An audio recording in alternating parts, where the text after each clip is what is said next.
L'Assemblée générale va à présent entendre une allocution de son Excellence Kassym-Jomart Tokayev, président de la République du Kazakhstan. J'invite le protocole à accompagner son Excellence et je l'invite à prendre la parole devant l'Assemblée. Madam President, Mr. Secretary. Madame la Présidente, Monsieur le Secrétaire général, Mesdames et Messieurs les représentantes et les représentants, cela fait 80 ans que l'ONU joue un rôle incontournable dans le relèvement des défis mondiaux auxquels est confrontée l'humanité. Tout au fil de ces années, l'ONU a dirigé nos efforts communs en matière de sécurité collective, de non-prolifération nucléaire, de maintien de la paix, de développement, de réduction de la pauvreté, de développement durable ou encore de droits humains. Mais aujourd'hui, nous devons également reconnaître une vérité. Le monde qui nous entoure a connu des changements radicaux. Et hélas, la situation ne s'est pas améliorée. C'est pour cette raison que les Nations unies demeurent aujourd'hui un symbole d'espoir pour des millions de personnes aux quatre coins de la planète. Cette réunion historique est une occasion sans pareille de nous engager à nouveau en faveur des principes et objectifs fondateurs de cette organisation universelle et indispensable. Toutefois, l'on ne peut détourner les yeux de la crise de confiance qui ébranle les institutions multilatérales. De graves violations du droit international sont devenues la nouvelle norme, ce qui mine la stabilité mondiale, érode la confiance entre les peuples, entre les dirigeants politiques et entre les États. En cette période tumultueuse, nous devons donner les moyens à l'ONU de s'adapter à la donne de notre monde imprévisible d'aujourd'hui. L'esprit d'entente mutuelle, la volonté de coopérer doivent l'emporter sur les actions bellicistes dangereuses. Les dirigeants mondiaux sont tenus de s'acheminer vers la paix. L'échec de la génération actuelle des dirigeants à agir n'est pas envisageable, car les générations à venir paieront un encore plus lourd tribut. À cet égard, une réforme profonde de l'ONU est une nécessité stratégique et ne doit pas faire l'objet de délibérations sans fin.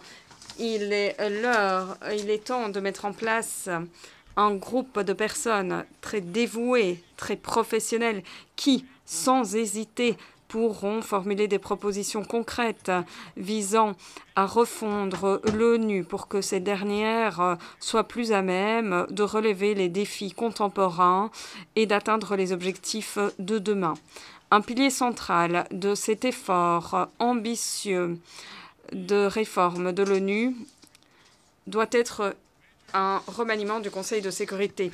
Les grandes puissances d'Asie, d'Afrique, d'Amérique latine devraient être représentées au Conseil de sécurité sur la base d'un roulement.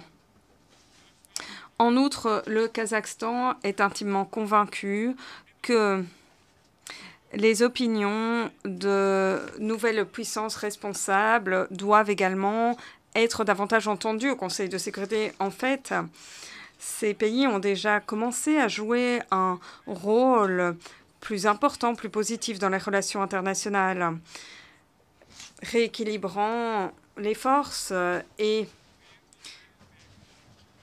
établissant la confiance. Cela peut être des passerelles au sein de l'ONU lorsque les grandes puissances sont divisées ou ne parviennent pas à régler des questions qui nous préoccupent tous.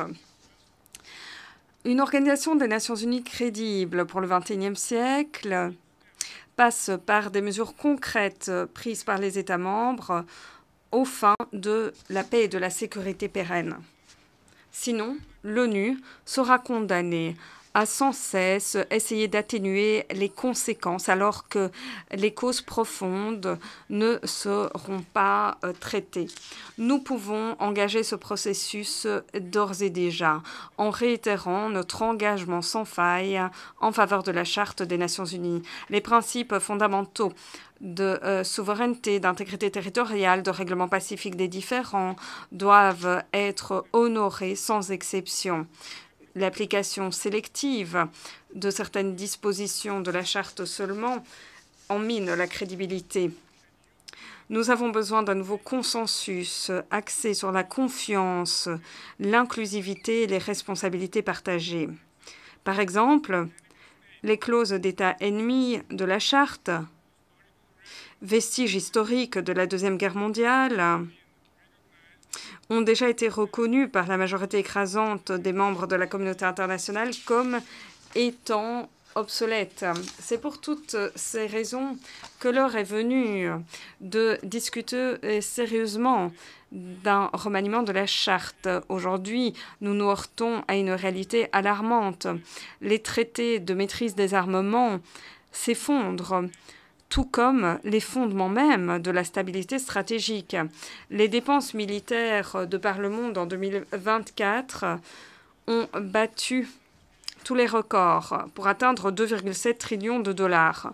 Le coût de la violence dans le monde s'établit à quelques 20 trillions de dollars. Dès lors, reconstruire une architecture de sécurité mondiale plus robuste devrait être une priorité absolue du concert des nations.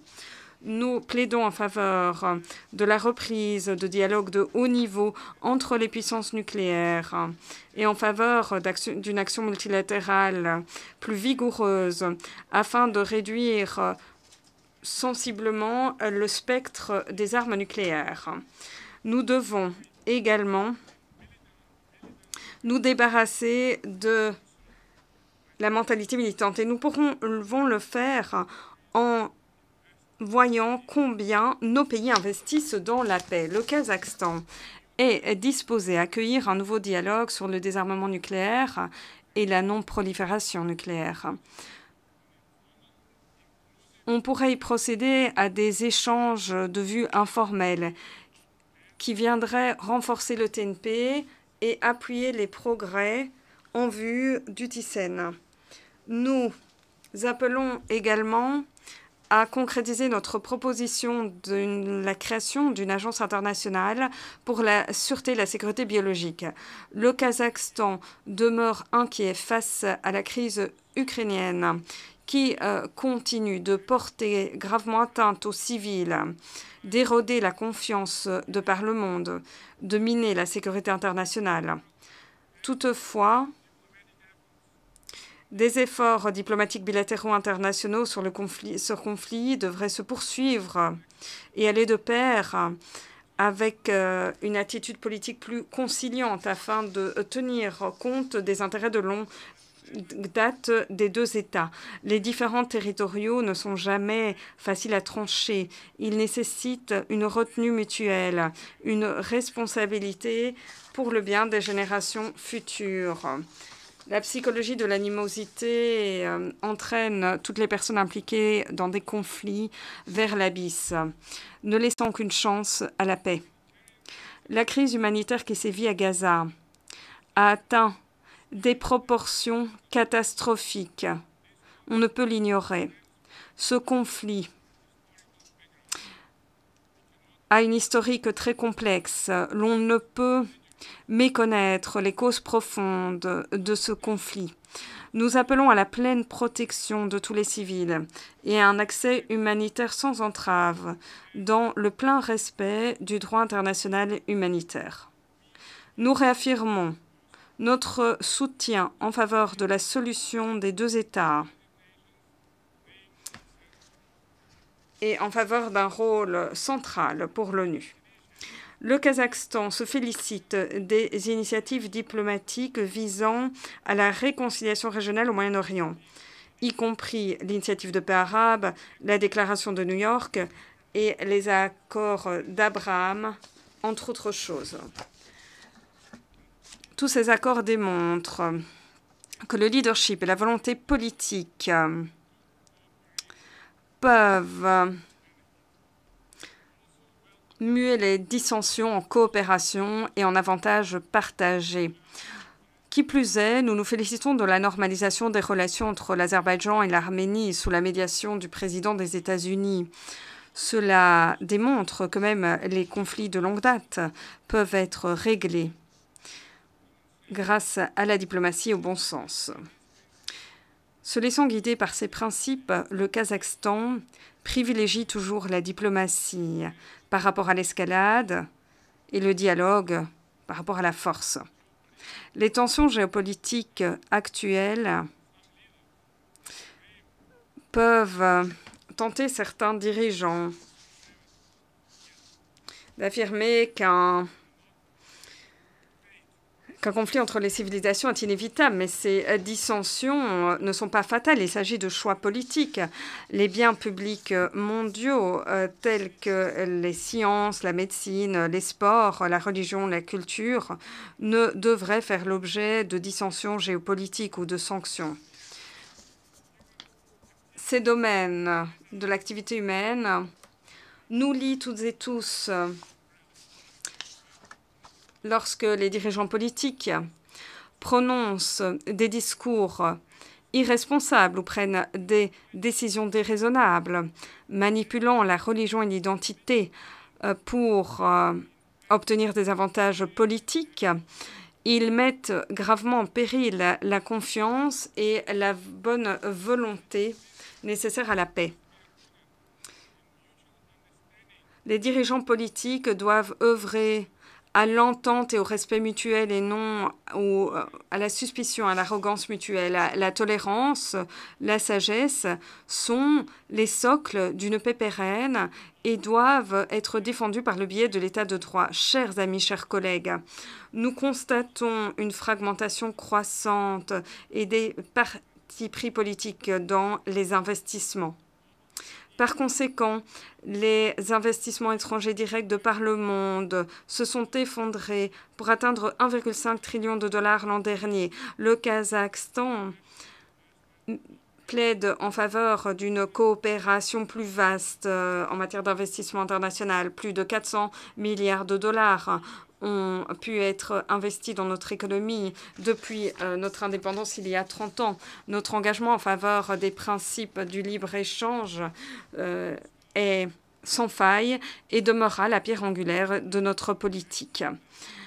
Situé au cœur même de l'Eurasie, le Kazakhstan se targue de contribuer grandement au transit dans la région en tant que plateforme logistique, accueillant 80% du transit sur Terre entre l'Asie et l'Europe.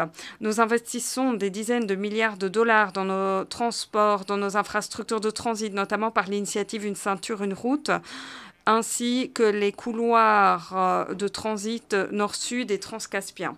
Le Kazakhstan continuera de développer les chaînes d'approvisionnement régionales qui sont au cœur des nouveaux réseaux de transport mondiaux. À l'horizon 2029, nous entendons construire 5000 km de nouvelles voies ferroviaires. Le Kazakhstan a fait des objectifs de développement durable un pilier incontournable de sa politique nationale, incorporant les cibles de développement durable dans la planification et dans le budget de notre État. Grâce au concours du secrétaire général et des États partenaires, le Kazakhstan accueille désormais le nouveau centre régional des Nations Unies pour les ODD pour l'Asie centrale et l'Afghanistan à Almaty. Aujourd'hui, l'Asie centrale affiche une nouvelle unité et confiance mutuelle. La région contribue de plus en plus à la paix dans le monde et au progrès. Les 5 pays d'Asie centrale resserrent leur coopération, démontrant que la solidarité régionale peut être un moteur puissant de développement et de sécurité. Cela a permis à notre région de dialoguer avec de grands partenaires mondiaux dans le cadre du dialogue Asie centrale plus. L'Ouzbékistan est d'avis qu'un développement inclusif en Afghanistan est indispensable à la paix et à la stabilité régionale sur le long cours. Nous continuons d'aider le peuple afghan au moyen d'une aide humanitaire et d'une coopération commerciale en matière de sécurité alimentaire, d'infrastructures ou encore de connectivité des transports. Mesdames et messieurs, l'année dernière a été l'année la plus chaude enregistrée dans l'histoire de l'humanité et l'Asie centrale connaît un réchauffement 2 fois plus rapide que celui du reste du monde. La fonte des glaciers dans les montagnes Alato s'accélère, amplifiant les menaces qui planent sur la sécurité hydrique et alimentaire pour des millions de personnes. Le Kazakhstan a tiré les leçons de la tragédie de la mer d'Aral.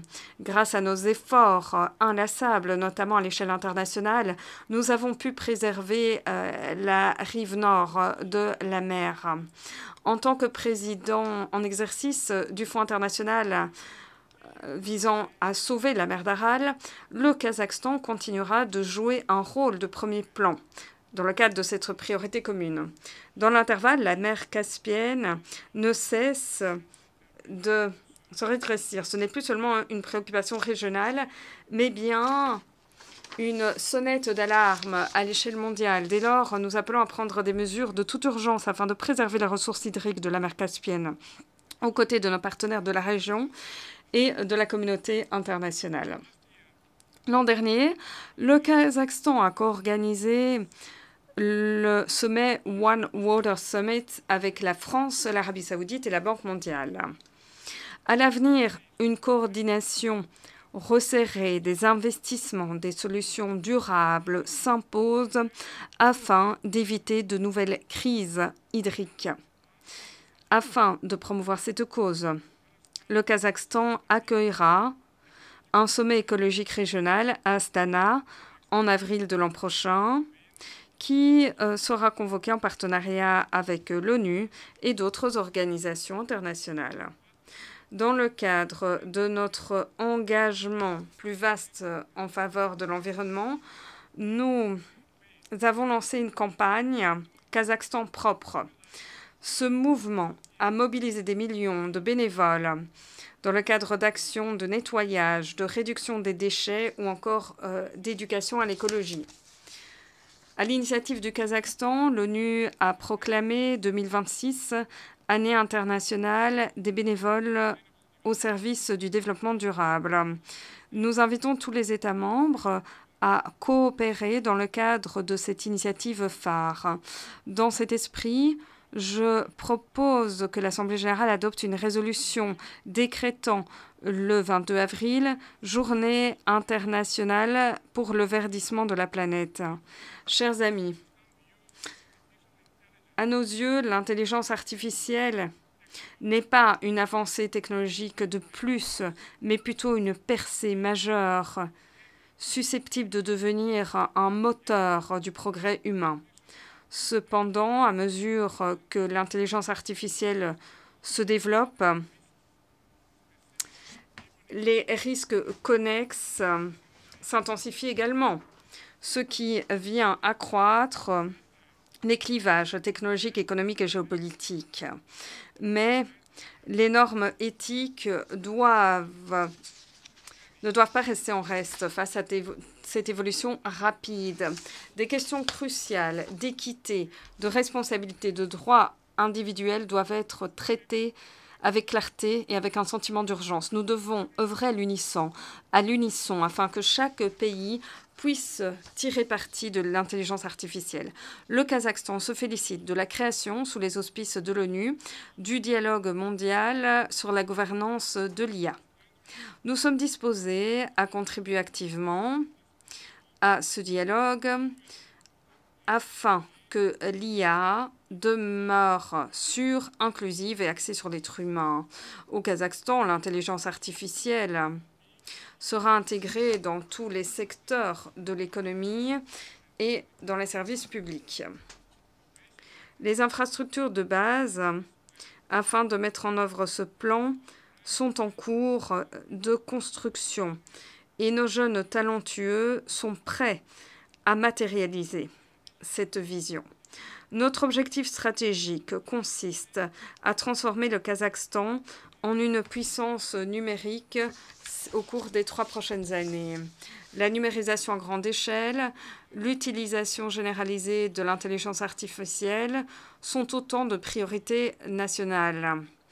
Le gouvernement électronique est un autre pilier incontournable de notre stratégie de développement. Près de 90% des services publics ont déjà été numérisés. Le Kazakhstan a lancé récemment son ordinateur le plus rapide, mais l'intelligence artificielle, l'automatisation pourrait menacer des emplois dans bien des pays. Voilà pourquoi les avancées numériques doivent aller de pair avec la formation professionnelle. C'est pour cette raison que nous estimons qu'il est impératif non seulement de créer davantage d'emplois, mais également de valoriser les professions techniques. Mesdames et messieurs, face au tumulte de notre monde, le Kazakhstan souhaite un renouveau national pour un État juste et équitable. Au fil des 3 dernières années, nous avons engagé des réformes politiques et économiques d'envergure inédites dans notre région du monde. Par le biais d'un référendum national, nous avons mis en place un mandat présidentiel unique de 7 ans, renforçant, ce faisant, la responsabilité démocratique. Nous demeurons attachés à un système présidentiel fort avec un parlement influent et un gouvernement responsable. Guidé par un désir ardent de moderniser le Kazakhstan, j'ai proposé un parlement à chambre unique qui sera examiné lors d'un référendum. Notre objectif consiste à rendre notre système politique sans cesse plus transparent, efficace et à veiller qu'il soit le miroir des aspirations de notre peuple. Au cœur même de ces réformes réside un principe limpide. L'ordre public doit prévaloir. Nous sommes d'avis que seule la gouvernance axée sur le bon sens et l'état de droit peut garantir le maintien de l'ordre public et protéger les droits de tous les citoyens. Cela permet de créer des conditions favorables aux investissements internationaux, à la coopération commerciale et permet également de garantir le développement dynamique de notre pays. Les intérêts des citoyens doivent toujours venir en première ligne grâce à la justice, l'établissement de responsabilités, le respect mutuel. L'économie du Kazakhstan affiche une résilience, une durabilité claire. Cette année, la croissance économique devrait dépasser les 6%, ce qui démontre que notre économie est durable. C'est d'ailleurs la plus grande de notre partie du monde. Mais nous ne nous reposons pas sur nos lauriers. Nous allons poursuivre nos efforts afin de garantir une croissance sur le long cours. La stratégie énergétique du Kazakhstan se fonde sur 4 piliers. Le pétrole et le gaz, le charbon, l'uranium et les minerais critiques. Ces atouts précieux forment le socle de partenariats énergétiques fiables. Les changements climatiques et les programmes écologiques ne peuvent être acceptés par tous les pays qui ont des gisements majeurs, notamment de charbon, qui aujourd'hui peuvent être nettoyés par des technologies de pointe. C'est pour cette raison que nous nous sommes engagés à la décarbonation de notre économie au cours des 35 prochaines années. Les énergies renouvelables ne peuvent pas régler tous les problèmes énergétiques. L'agriculture est un autre moteur de notre développement, recélant un potentiel colossal pour les marchés mondiaux. Nos capacités d'exportation de céréales se montent à 12 millions de tonnes, avec des débouchés sur bon nombre de marchés internationaux, ce qui crée de nouvelles occasions commerciale grâce à la connectivité des transports. Nous allons continuer de coopérer avec tous les grands partenaires internationaux et les acteurs régionaux afin de diversifier davantage notre commerce extérieur et notre économie pour les rendre plus participatifs et résilients. Excellence, nous avancerons résolument sur cette voie en renforçant les réformes de gouvernance chez nous, tout en appuyant la gouvernance mondiale à l'étranger. Le Kazakhstan continuera de jeter des passerelles, d'être un artisan de paix et continuera de choisir la modération par rapport à la domination, la coopération et non la confrontation, la paix et non la guerre. Nous sommes disposés en coopération avec les autres acteurs de la communauté internationale à honorer la promesse de l'ONU. L'ONU qui est une promesse pour la paix, la justice et la coopération. Merci beaucoup. Au nom de l'Assemblée générale, je remercie le président de la République du Kazakhstan.